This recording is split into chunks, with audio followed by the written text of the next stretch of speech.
Bon, le ciblage, ce qui est important, c'est qu'il faut bien comprendre le marché déjà. Et ce qui est important également, c'est de bien voir d'analyser la différence entre des prospects et des suspects. Alors la différence c'est quoi? C'est que les suspects, a priori, on ne sait pas quel est leur niveau d'intérêt pour les produits ou les solutions qu'on souhaite vendre, alors que les prospects, on a déjà qualifié leurs besoins et leur potentiel en termes de décision d'achat. Donc les pièges à éviter tout d'abord, c'est de ne pas cibler trop large. En effet, les phases de contact sont assez longues et plus le ciblage est fin, moins vous passerez de temps au niveau du contact.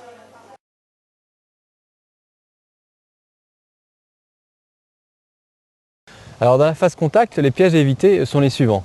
Déjà, il faut bien comprendre que chaque individu a autour de lui ce qu'on appelle une bulle. Donc une bulle, c'est en fin de compte un cercle autour de soi qui est plus ou moins grand. Alors si vous pensez que la personne qui est en face de vous a un besoin d'avoir du champ, surtout n'essayez pas de se rapprocher d'elle. Donc restez un petit peu en retrait comme elle, pour être vraiment en phase avec son comportement. Il y a aussi un point qui est important, c'est qu'il faut essayer de mimer ce que fait la personne. Pourquoi? Parce que si vous voulez communiquer avec quelqu'un, il vaut mieux faire comme lui plutôt que d'être en opposition. Alors un exemple, si la personne croise les bras, à ce moment-là, au bout de quelques secondes, mine de rien, il faudra essayer de croiser les bras. S'il commence à faire ça, essayez de faire ça, etc., etc. Et vous verrez que la personne, en fin de compte, va se libérer beaucoup plus, va se sentir en confiance en termes de gestuelle. Donc tout d'abord la poignée de main, assurez-vous que vous ne transpirez pas, il n'y a rien de plus désagréable que de serrer une main moite et peu ferme, donc une poignée de main ferme mais sans trop, et surtout le sourire, regardez la personne dans les yeux et être très attentif également aux personnes qui entourent votre interlocuteur principal en évitant de les négliger, surtout si ce sont des personnes du style secrétaire ou assistante.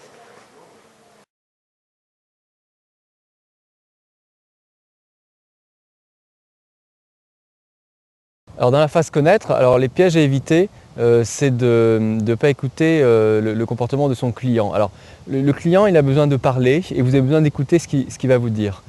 Pourquoi? Parce que si vous n'écoutez pas, vous allez sans doute partir sur des voies qui seront peut-être des voies de garage. Alors on peut avoir de l'intuition, mais l'intuition, il faut s'en méfier quand même en termes de comportement. Donc ce qu'il faut, c'est écouter ce que la personne dit, bien entendre son message et repérer un certain nombre de points qui sont, j'allais dire, des zones probables d'insatisfaction. Ça, c'est votre travail de les détecter. Donc ces zones probables d'insatisfaction, il ne faut surtout pas interrompre la personne lorsqu'elle commence à déclarer qu'elle a tel ou tel problème ou qu'elle envisage tel ou tel point d'amélioration. Il faut à ce moment-là noter les points sur votre cahier ou par devers vous. Et dès qu'il a fini à ce moment-là de travailler sur un point qui a été explicité, à ce moment-là, vous pouvez revenir en disant « Oui, mais monsieur, alors vous m'avez dit ça, je n'ai pas bien compris. » Il ne faut pas hésiter à jouer l'idiot. Pourquoi? Parce que la personne va rentrer en confiance. Et il y a des fois, vous allez penser que vous avez compris ce que la personne voulait vous dire. En fin de compte, ce n'était pas vraiment ça qu'elle voulait vous dire. Il y avait autre chose. Donc j'allais dire, il y a des zones probables d'insatisfaction qui peuvent être en cascade. Donc il est vraiment important de faire parler la personne pour expliciter ce qu'elle voulait dire. Alors il y a aussi un piège, c'est de travailler sur des questions fermées. Les questions fermées, c'est « mais vous ne pensez pas que, vous n'êtes pas d'accord avec moi que, j'ai pensé, etc. etc. » Le gros danger, c'est que la personne, d'abord, elle n'aura rien à vous dire parce qu'elle va vous dire oui, puis vous n'allez pas pouvoir relancer. En termes de communication, ce n'est pas évident. Et puis surtout, vous risquez d'amener la personne là où vous ne souhaitez pas du tout aller, mais par confort, j'allais dire, en termes de communication, va se laisser faire. Donc il faut éviter absolument ces questions. Les bonnes questions, c'est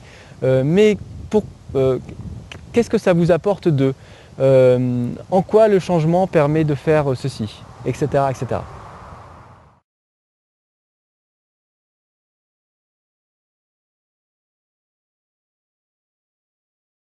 Donc tout d'abord, il ne faut surtout pas être condescendant avec votre client. Il est très facile, surtout dans des domaines techniques où votre client n'aura pas la même culture que vous, de l'être. Donc ce qui est très important, c'est toujours de valider à chaque fois que vous conseillez à votre client, de valider avec lui vos arguments, en le faisant participer à la décision.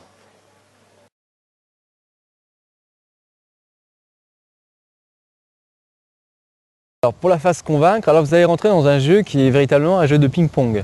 Alors c'est quoi? C'est qu'en fin de compte, vous allez amener des arguments qui sont bien sûr correspondant à des zones probables d'insatisfaction et des besoins de solution. Et vous allez donc proposer en fin de compte des arguments. Et à chaque fois, il faut vraiment écouter le client parce que à chaque argument que vous allez lui proposer, il risque d'opposer quelque chose. Il ne faut surtout pas faire, c'est-à-dire en fin de compte, négliger ce qu'il va vous dire. Pourquoi? Parce que si vous faites ça, ça veut dire qu'en fin de compte, vous n'êtes pas sûr de ce que vous voulez dire. Alors chaque fois qu'il va vous faire une objection, vous allez traiter cette objection, mais la traiter immédiatement. Donc en répondant, comme au ping-pong, vous renvoyez la balle. Oui, mais vous me dites ça, mais quand même, tout à l'heure on a vu que, donc moi je pense que, et c'est reparti. Et vous écoutez ce que le client vous dit. Et à chaque fois, ainsi de suite. Et puis si vous n'avez plus d'arguments, à ce moment-là, vous passez au suivant. Donc pour bien communiquer à ce moment-là avec votre interlocuteur, ce qui est important, c'est de le mettre en avant, c'est-à-dire de vous mettre en avant, mais ne pas avoir peur de mettre en avant l'interlocuteur. Alors je donne un exemple. Parfois, le client va vous faire des réponses à des objections. À ce moment-là, il faut les traiter immédiatement. Alors en les traitant, vous allez faire quoi? Vous allez prendre un risque. C'est-à-dire que vous allez dire, mais pourquoi, par exemple? Et à ce moment-là, la personne va vous donner un argument. Mais en réalité, vous, parce que vous avez bien préparé votre argumentaire, vous aurez déjà des réponses à ces arguments. Et à ce moment-là, vous allez un petit peu taper du pied, j'allais dire, pour remonter beaucoup plus fort vers la surface, avec une réponse et une objection qui est déjà préparée de votre côté.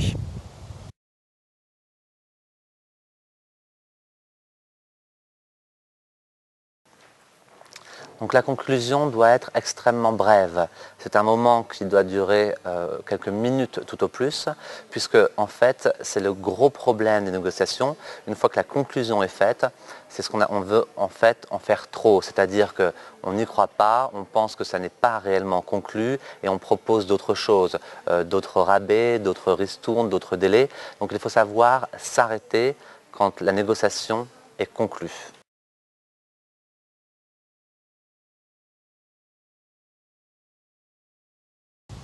Alors une fois que vous avez obtenu l'accord du client, ce qui est important, c'est de comprendre que vous êtes dans un cycle de négociation qui est complexe. Alors il y a un certain nombre de choses qui vont se mettre en place une fois que le client aura signé, en dehors du phénomène de peur, j'allais dire, qui est bien légitime, parce qu'il a pris un risque. Il y a également donc l'accompagnement de cet acte de vente. Alors ça passe par un travail de suivi de votre part, c'est-à-dire qu'il faut vraiment honorer les engagements. Si vous lui dites, écoutez monsieur, j'ai pris bonne note des derniers points qui restaient à traiter, ce que je vous propose c'est de vous rappeler demain à partir de 9h30 pour vous donner réponse à tout ça, il ne faut pas le rappeler à 14h ou à 15h, d'accord? Parce qu'il rentre dans une situation un petit peu de solitude. Donc il faut l'accompagner et être conforme par rapport à tous les engagements que vous avez pris. Et il faut également préparer l'avenir, parce qu'en fin de compte, une fois que vous avez vendu une solution ou un produit, ça a été difficile la première fois, mais vous avez gagné la confiance de la personne.